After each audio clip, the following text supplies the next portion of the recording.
So a lot of folks have questions about pumps when it comes to aquaponics.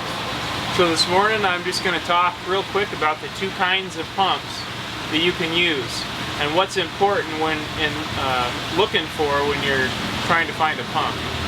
So basically there's two kinds of pumps you can use. These are both extremely large versions of both of these pumps essentially. This is an inline pump, okay? So this pump does not go in the water, it stays out of the water. You want to keep it dry. And the water essentially is sucked in here and is blown out here. And this is a large pump, so this is actually one of my spares for my system here. And I really like these pumps, okay? This is a Jacuzzi Pump. This is a 3/4 horse pump, so this is for pools originally, but it works really well for kind of big industrial things. And it gives me a lot of pressure and I can move a lot of water. So I like this pump also because it has a skimmer, okay? And I really like skimmers. I recommend skimmers. You never know what's going to end up in your system, what's going to be returned to your pump. So it's kind of a nice thing to have a skimmer to catch any debris or any garbage or fish. If you have a fish that gets washed into your sump or into your pump. And I pulled a lot of fish out of here. And one of the nice things is they're usually alive and I can take them and set them free. So this is an inline pump. It stays out of the water. A lot of these you got to wire up yourself. So this one is made to be wired, field wired. It's a fairly simple task. And if you have questions, find someone who knows a little bit about electrical. And I'm sure they can help you get your pumps wired up on these larger ones. This is way bigger than most people need. Most people should be using like a 1/4 horse pump for a smaller system or much less, okay?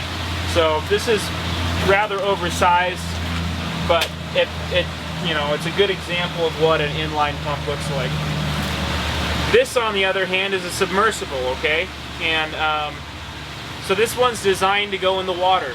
Now, one thing with all of these, most of the submersibles that are made today is if you crack off the case, you can use them inline. So it's important to kind of just check on that when you're getting one of these, because if you can use them inline, it's really handy. And they also sell replacement impellers. So these are the way these pumps work is fairly simple. It's just a motor driving this little impeller here, and they often will come with an impeller replacement.